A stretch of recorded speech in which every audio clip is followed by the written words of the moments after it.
You're listening to PackersTalk.com.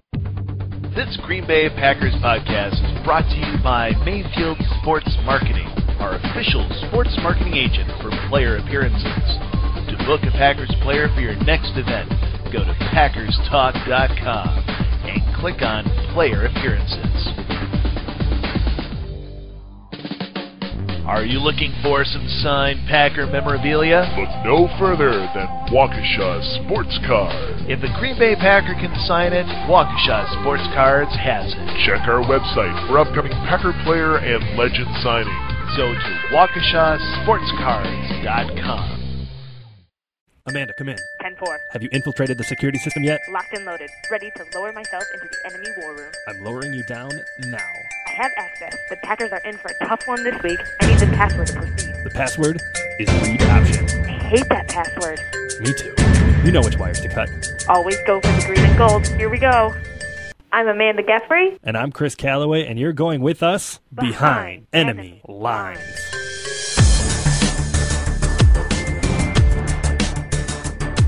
Welcome to another week of Packers football and Behind Enemy Lines, a podcast hosted through PackersTalk.com. You can find us on iTunes at PackersTalk.com, as well as on Twitter at EnemyLinesGB. I'm one of the hosts, Chris Callaway, on Twitter at CCallaway33, and I'm joined, as always, by my dear friend and fellow owner, Amanda, who you can find on Twitter at Amanda R. Geffre. The Packers head to Minnesota with their tails between their legs to take on the Vikings, TCF Bank Stadium, Sunday afternoon. That long winning streak against the Lions in Wisconsin has come to an end, so maybe it's a good time to get out of this state, maybe? Maybe. I don't know. I mean, what do we do? I don't know. I'm sad. We don't even know where to start this show. Okay. So, football is hard. You know what? Yes, it is. It is when you're a spoiled Packers fan. Right. Well, I mean, what do you chalk Sunday up to?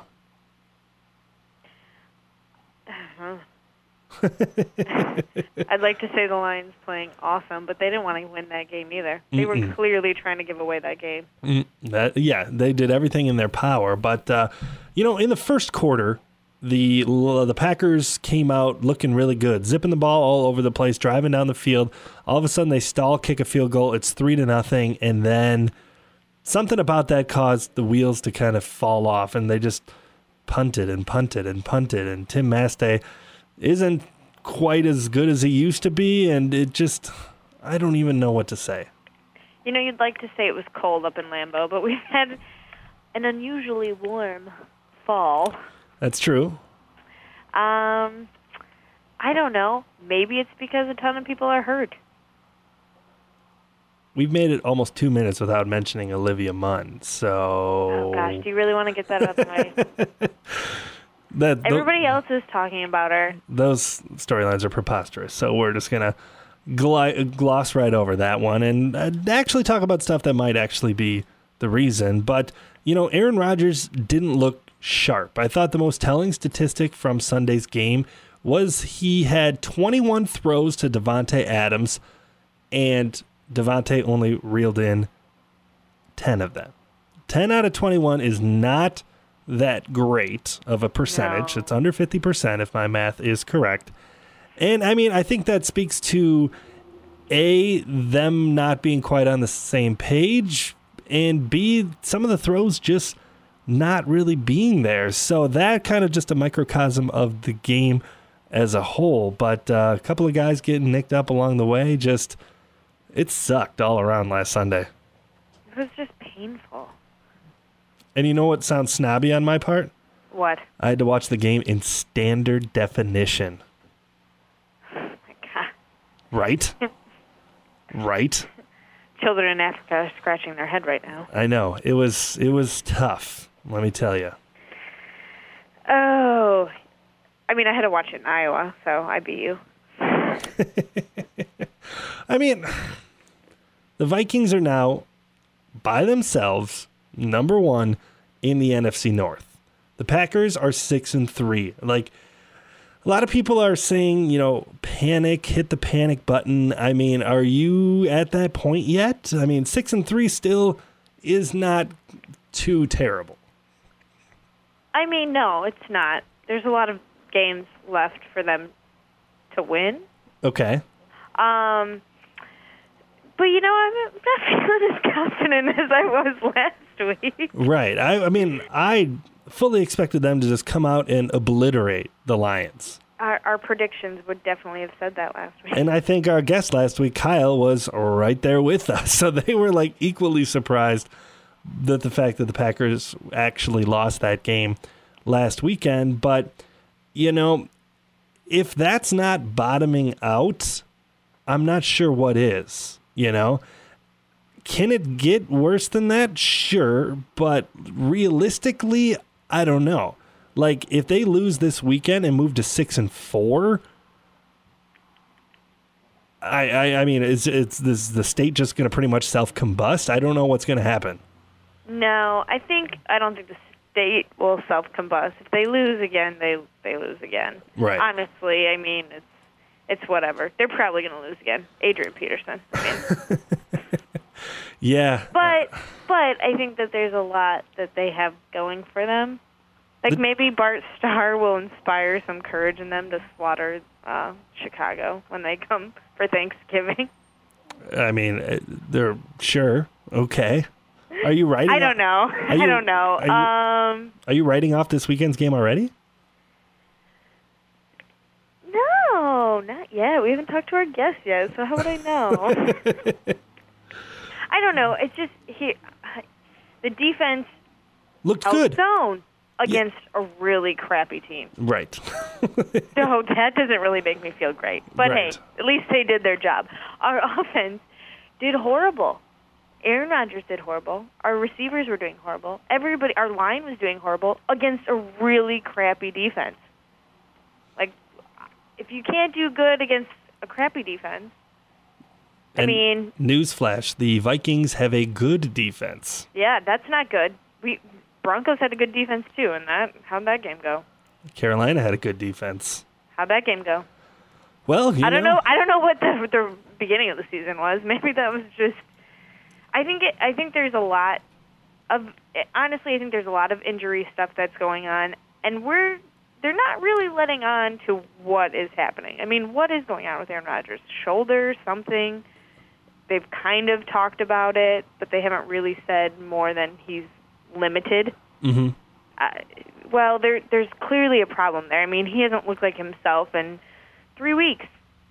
He looked. 4 weeks. I mean, he against Carolina, he was pretty good. I mean, that was more on the defense than anything. He was pretty good against Carolina. Still not, what people have come to expect. But, I mean, what would it take this weekend against Minnesota for you to be like, okay, Aaron Rodgers is back? Is it 25 of 30 for, 380 yards and 4 touchdowns? Is that what he has to get to for you to be like, okay, Aaron Rodgers is back? Or can he, is it just have to be a convincing win? Or, I mean, what does this team need to say that they're back? Well, Aaron Rodgers being back and the team being back is completely different. If our defense can hold their own and keep Adrian Peterson contained, I'm going to feel pretty good about our defense. Okay. I feel a lot better than just watching them keep the Lions contained. For Aaron Rodgers and the offense, I think you got to see more completions. Not even yardage, but just completions. Mm-hmm. That seemed to be the thing that bothered me the most is some of those throws were so off. Right. And I think that has to be injury related. I don't know why else it would be. I don't think he would be that thrown off to let his mental game get so far off. He might throw a pick in that sense, but he would never be so off on all of his throws. Well, they were so off that they weren't even picks in a lot of the circumstances. Yeah, well, maybe that's it. I don't know. I feel like that would make me feel better if they can at least get the completion ratio better. Mm-hmm. I mean, I don't know. What do you think? I think to start off the game, the scheme and the play calling was pretty much where they wanted to be. There were guys going across the middle. There were out routes. There were lots of different types of throws that Aaron Rodgers could, get into rhythm a little bit more. And, when he's in rhythm, he's pretty much unstoppable. But he wasn't able to, generate a couple of plays in a row to get things going. There were so many, third down conversions that they did not come up with. I mean, I don't know. I don't have the exact statistic in front of me, but it felt like maybe 10% of the time they were converting on third down. Like we talked about earlier, Tim Mastay had a bigger workout than he almost had ever had before on Sunday. So I think it's going to have to be a game plan where they just kind of get everyone in sync. And you hope, another week with Devontae Adams will help do that. Getting Randall Cobb his touches all over the field, using him in a variety of different circumstances. And then that run game. I mean, I know they were without Eddie Lacy on Sunday, and I think they kind of didn't expect that they would really need him and they would be able to win without him. But, hopefully having, both guys, Lacy and Starks, healthy and back there can provide enough balance where, Aaron Rodgers can be most effective. Yeah, yep, I don't know. The more people who are healthy, I think the better off we're going to be. It just seems like we are so banged up. And that's not rocket science by any stretch of the imagination. No, it's but not. It is a simple fact. I mean, you're not going to be able to be as good as you hope to be. And even that goes back to the beginning of the season. Jordy Nelson. I mean, yeah. When's the last time they ran a play action where they air it downfield and actually convert? Feels like 10 years. Well, feels like last year maybe, but yeah, I mean, it just that I think aspect of the offense is lacking desperately. Yeah. And no, I agree with you. I don't know. I think part of it seems like each game it's been a little different what their issue has been. Each loss it's been a little bit different. And I don't know if that's more concerning or less concerning. I don't know. You know what I mean? I don't know either. Is that something that, okay, all of these different things are wrong, or it's like, okay, they're correcting problems and just little tweaks each week? Like, I don't know exactly what to make of it. I don't know what to make of it either. And they've played 3 very different teams. That's so true. That's probably part of it. But then I think also it seems like, well, I don't know, the line seems pretty beat up, so we can't really protect Rodgers. And apparently he's kind of beat up, so it's like you can't fix an injury like that. That's not something you tweak in a week. It takes time to heal. And, yeah, they might be okay at game time, but they're not 100%. Right. I'm sticking with my injury theory. Okay. And you mean on the defensive side of the ball, a couple of guys hurt along the way. Clinton-Dix, Sam Shields, the defensive line not able to get a sack. I mean, there was that one play where I think it was Stafford kind of got chased out of the pocket, moving to his right. You know that play I'm talking about? Yes, I know. Where it looked like 3 or 4 different guys had a shot at him. And, I mean, I felt like that's been the case with Dom Capers' defenses over the course of the past couple of years. He's kind of gotten a bad rep. He kind of gets blamed for some of the stuff, but he puts the guys in place. They just don't finish the plays. Even like Clay Matthews, not finishing, not tackling. I mean, the guys are there. It's just not. It's an execution thing, and I think that's it on both sides of the ball. Yeah, no, it's like half a second too late. Right. Seems like so many times it's like, no. Like I felt like I did that a lot. Yeah. And, I mean, they needed that sack. They needed a turnover. They needed something big that could have really changed the momentum on Sunday, and it just didn't come. It just, it was one of those games where they had to try to generate everything themselves and just couldn't do it. And you hate putting it on Crosby at the end. Yeah. I felt for him, man. I was like, oh. I don't even know what happened with that, but so here's the deal. When that whole, what was it, the last 45, I don't know, was it 45 seconds or sure, whatever, yeah. all that stuff was going down, I, turned off the TV. I was like, I'm done. I can't watch it. And Aaron kept turning it on, and he was, being a jerk about it. He was like, no, they still have the ball. And I was like, no, they don't. Shut up. My team lost. And he was like, no, come here. Come watch. And then I was like, I shouldn't watch this because I'm so angry. And if they win, then I'll just be happy. But if they lose, I'll be angry that I watched it. But I watched it. Yeah.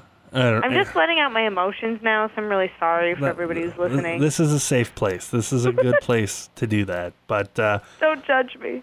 I mean, if the Packers move to 6-4 with a loss this weekend, I mean, I don't know what you're going to have to be thankful for next week. You know what I mean? Turkey. I still love turkey, man. That's true. We got that to look forward to regardless. So. Yeah, but I'm watching with a bunch of Bears fans, so I really need the momentum to start going the other direction. Yes, because the Bears have looked better as well. So it's a pivotal week for the Packers on the road at TCF Bank Stadium, facing off against the first place 7-2 Minnesota Vikings. You think it's time to start talking about that game? Let's do it. Bring it on, guest.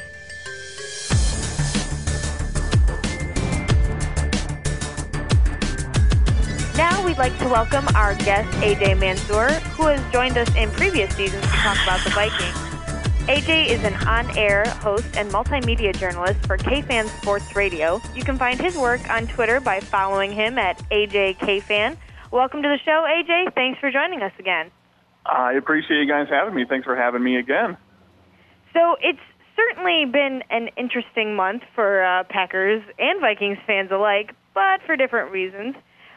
With Minnesota now on a 5-game winning streak and in first place in the NFC North, what's the mood for the fan base up there? Well, I mean, the mood has definitely changed. 5 weeks ago, the Vikings were sitting at 2-2, and the Packers, I believe, were 5-0 at the time. And you look at kind of how the trajectories of these teams have gone the last couple of weeks, kind of moving in the opposite direction. That can definitely be encouraging and scary at the same time, as you have the Vikings trending in the upward direction. But it's always scary when you have a Packers team that has lost multiple games in a row, and maybe they come in a little angry, looking for retribution, not necessarily against the Vikings, but just over the last couple of weeks, and maybe they're ready and poised to do it this week in Minneapolis. So it becomes a little bit of a weird spot to be in, but obviously Vikings fans are glad that they're on a 5-game winning streak and currently residing in first place, and with games that matter at this point in the season. That may be the best way to put it. Well, I live right on the border of Wisconsin and Minnesota, so there's plenty of Vikings fans in my life, and I've heard them talking more, a week ago when they were just tied for the division after, instead of taking the outright lead, like they're kind of like, okay, what do we do here now in first place, knowing that the Packers are on the schedule next? Like they don't want to quite trash talk yet because maybe it's a little too good to be true. I mean, are you feeling that at all? Absolutely. I mean, you don't want to prematurely talk trash because we've all been there and done that, and it's bitten us in the butt before. But the Vikings themselves have always said, and I think the fans have kind of taken that mindset, that none of these games really matter until you beat the team that's been at the top for the last 4 years, and that's the Green Bay Packers. So seeing the fact that not only is it a top of the division battle against your rival, but you now have the opportunity to beat the team that has been in that place. You're going to get a 2-game separation if you do win this game. I think that if you do see the Minnesota Vikings go out and win this game this week, you're going to be hearing much more of that trash talk from your neighbors, much more trash talk from your coworkers, and it's probably going to go both ways too. For those of us in Minnesota, if the Packers walk away with a victory, there hasn't been much trash talk the last couple of years because I think Packer fans even feel bad for the Minnesota Vikings fans. But this year, there's no question that the Vikings are on the uptick, and they're closing the gap between the Packers and the Vikings, and it's just a matter of how close that is, and we'll find out this weekend. Last I checked, Adrian Peterson is on pace for about 1,700 yards rushing this season. So I have 2 questions based off that. One, is that about what you expected from him back in the fold this season? And 2, how has he looked to you? Has he even hit his full throttle yet? Well, let's start with the first one, and if this is what we expected. I think that, I can speak for most people and say that firmly, no, we didn't expect this at all. Adrian, after a year off because of the off-the-field situation, he turned 30, and all the talk about what happens to a running back after they turn 30. I don't think anybody really expected him to come back and have this much of an impact. And seeing, 9 weeks through the season that he's leading the league rushing, he's on pace for 1,700. He's actually ahead of the historic pace that he set back in 2012 when he got 2,097 yards. Now, he finished in an incredible fashion the last month of that season, so he's got a lot of room to still catch up to that. But I don't think anybody expected it. The offensive game plan appeared to be moving away from running the ball and more towards passing with Teddy Bridgewater. And though we get into the regular season and we see that actually they set up the pass by fulfilling the run, and you have that opportunity there. So I don't think anybody expected it. We're all pleased that it's happening.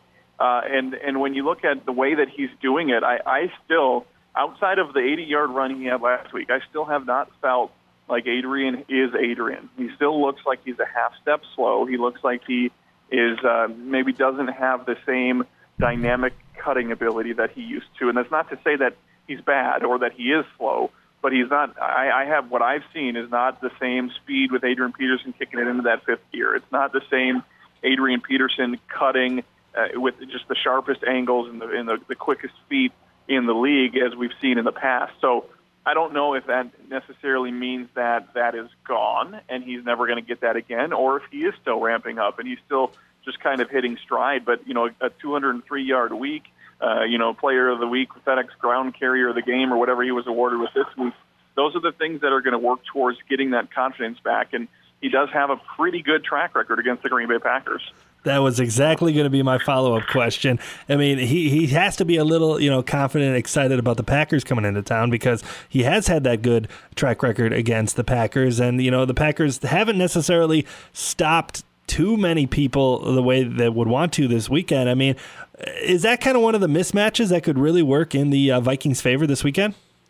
Well, if the Vikings are going to win, it definitely is going to have to be one of those mismatches. You have I think I looked today, the Packers are like the 24th ranked rush defense when it's sorted by yards allowed per game. They allow 116 yards on the ground per game. So they're allowing a decent clip, and they haven't necessarily faced a guy like Adrian Peterson yet. So with the track record there, with the struggles that the Packers have had, the opportunity is there. Now, if the Vikings are going to win, if they're going to stay close in this thing, it's going to have to be in that fashion. They're really going to have to run their game plan, and their game plan is to pass early and try and get some points off of that and then run the ball away from the other team. You control the game at the time of possession. You control the line of scrimmage a little easier in that sense, and you don't have to be as risky and as dynamic in that sense. You give the ball to Adrian and let him do his thing.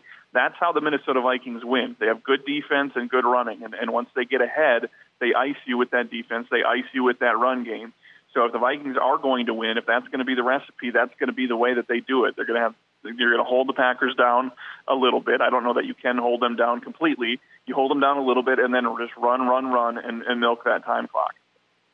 Well, speaking of passing, there was a story this week in which Greg Schiano compared Teddy Bridgewater to Joe Montana. I don't know if I'm ready to go there yet, but Bridgewater has looked good. He's been accurate, mobile, intelligent. Is Teddy where you hoped he would be at this point of year two? I don't think he's where I hoped he would be, and I think that's because I, like a lot of other people, bought into the way that he finished the season last year. The last 4 or 5 games for Teddy last year looked like he was trending in a very steep upward trajectory, and watching him, the way he finished the season, he was one of the best quarterbacks in the league, tied with Tony Romo for completion percentage in December last year, a second in the league behind Tony Romo in that same month. So it looked like he was going to make some big leaps and bounds, and I think looking at year two and how he's done that, it hasn't been at that same clip. It hasn't been the same pace there. So I think people are a little disappointed, but I don't know that the inside the organization, that they're not pleased as punch with Teddy Bridgewater right now. And I think that they are using him the best way that they can to win games. Now, that doesn't necessarily mean that Teddy is going to be a dynamic pass threat in the air, but you have that opportunity then where, again, you look at the recipe for winning for the Minnesota Vikings, and it doesn't necessarily go through or by the arm of Teddy Bridgewater. So I think that they're holding him back a little bit, putting him in a position where he's not going to make a mistake and lose this game. He's more of a game manager, even though they don't like that title, but he has the ability to make plays. And when you look at the Joe Montana comparison, I saw the headlines. I didn't necessarily listen to the interview and see exactly what he said, but that's kind of where I see it. Montana, a mobile quarterback that can make things happen on his own, but at the same time, he wasn't Steve Young through the air. He wasn't the quarterback that you see in with your guys right now, Aaron Rodgers. He's not necessarily going to kill you as much through the air, but he's more a dynamic, dual threat kind of a quarterback that knows how to do exactly what he needs to do to win the game, and sometimes that's not throw the ball. Well, he certainly has some weapons that he's developed a nice little rapport with. Stephon Diggs, Kyle Rudolph when he can actually catch the ball in the end zone. But Cordero Patterson is the guy that's most interesting to me. I mean, obviously he had the big kick return for a touchdown last weekend, but at times he disappears for weeks. I mean, sometimes not even really incorporated into the offense. So with Cordero, what's the best way you think the Vikings should be using him? Honestly, I don't think they should be using him. Okay. I think that you see what he did in the kick return game, and I guess if they are going to use him in a way that is dynamic, that's the way you're going to do it. He is still probably the best kick returner, and that's not saying a ton. He did return the one last week, but it was also after he bobbled the catch, and it looked pretty ugly, and he kind of threw everything off kilter and then ran it back. Offensively, though, he doesn't deserve to be a part of the game plan. You have enough wide receivers that can do the things that Cordero Patterson used to do, the things that he thinks that he can do, where you can replace him with Stephon Diggs, with Mike Wallace, with Jarius Wright, even the gadget plays where Cordero used to come out of the backfield. I think last week there were 3 wide receivers, Mike Wallace, Adam Thielen, and Stephon Diggs, that all ran handoff plays, end arounds, whatever it might be, a handoff to the wide receiver. And that's the play that used to go to Cordero Patterson each and every time. So there's other players that can fill the role on offense that he can do. Right now, he might be a half step above, Marcus Sherrills or an Adam Thielen for kick return, but I don't know that that's good enough necessarily to count on him for anything within the normal game plan. And I think that this probably is going to be his last year with the team. He'll get picked up as a flyer and some coach who thinks that they might be able to resurrect what once was with Cordero. But I just don't think that he's going to be the same guy that he ever was. Well, let's move over to the defensive side of the ball. I'm worried about the Packers receivers against Harrison Smith in the middle of the field. We all saw how he hit Amari Cooper, and with the Green Bay wideouts not what they were, I think I give the edge to Minnesota here. What are your thoughts on the Minnesota secondary and their matchup this weekend? Well, I mean, for the first time in a long time, they're part of the conversation, which is something that hasn't necessarily been said specifically against Green Bay, but in most games, Harrison Smith is one of the best safeties in the league, and he continues to prove that on a week-in and week-out basis, where he hits players hard so that they remember that he's there. They remember that he's coming across the middle.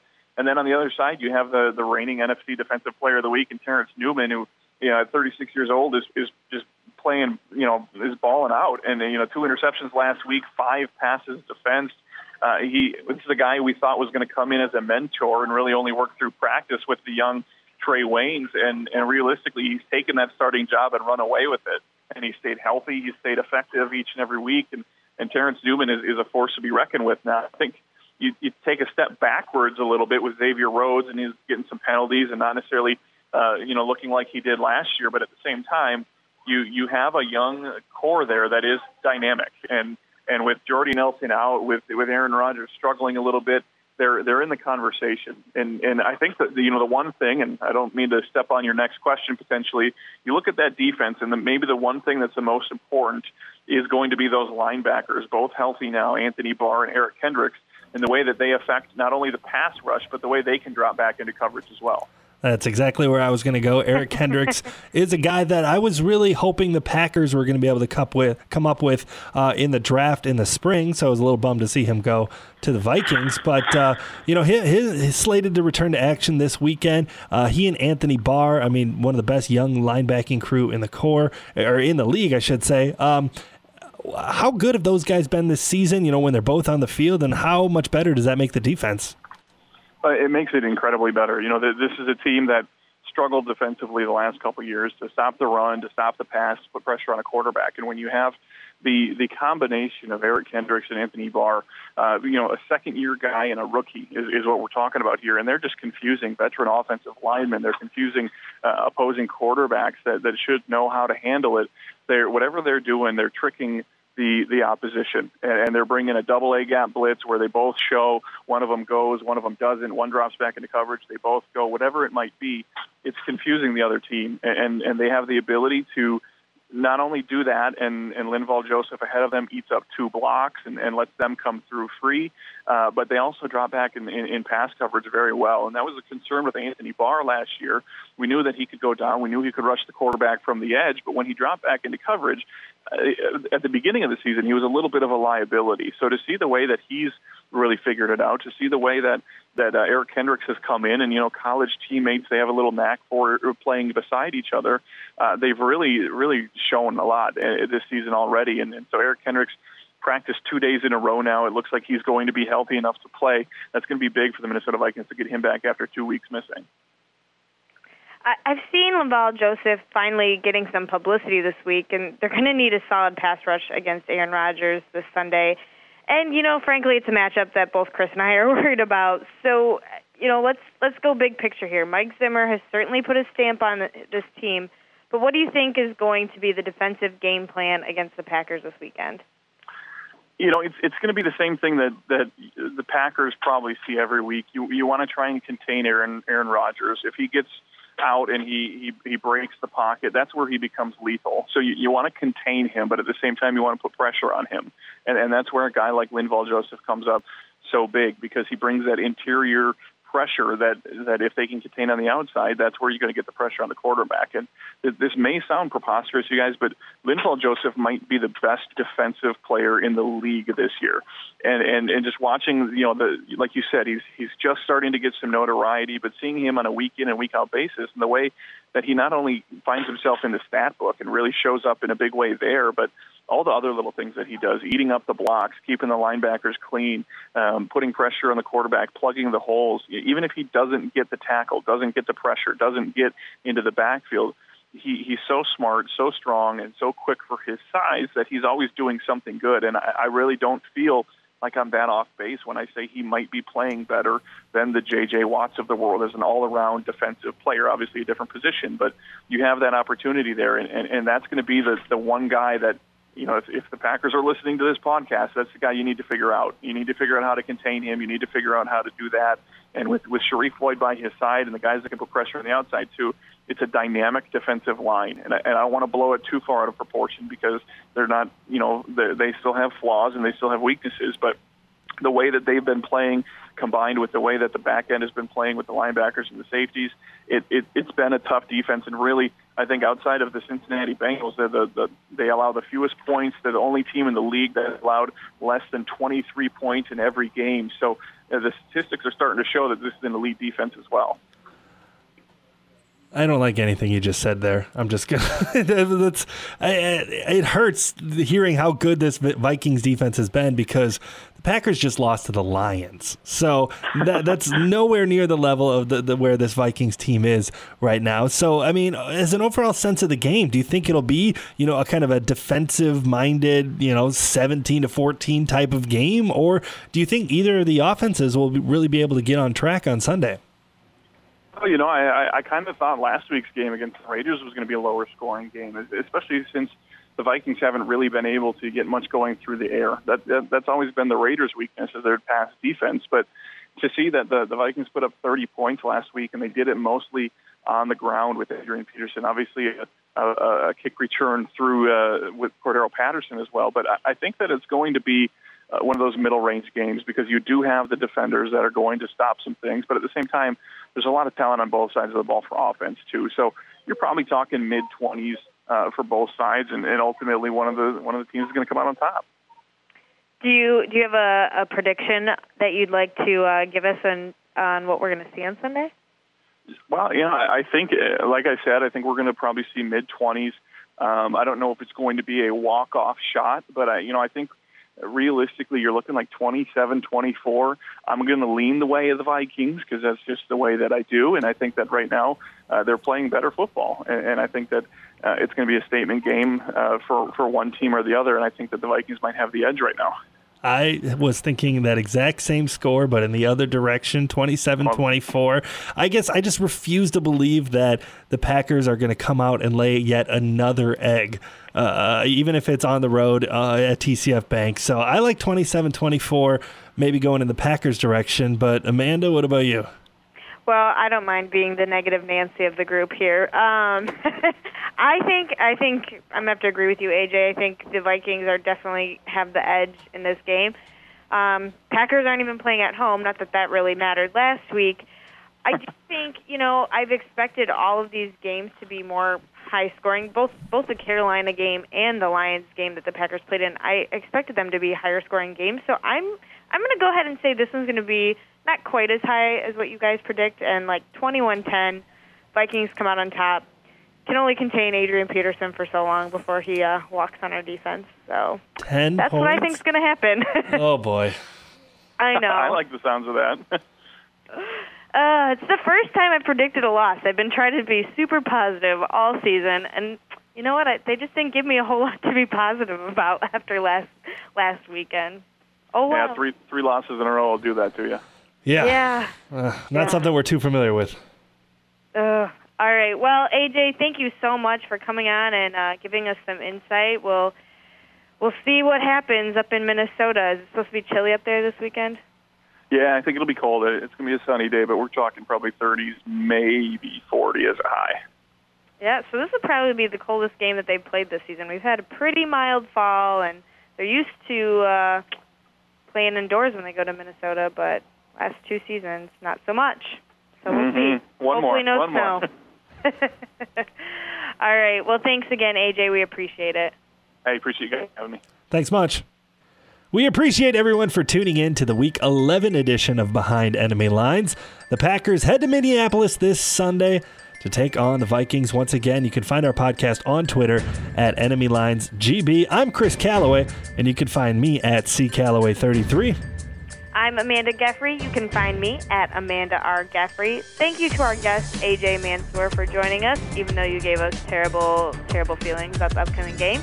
You can find him on Twitter at AJKFan. Remember, check out all of our podcasts on PackersTalk.com and follow Behind Enemy Lines on Twitter at EnemyLinesGB.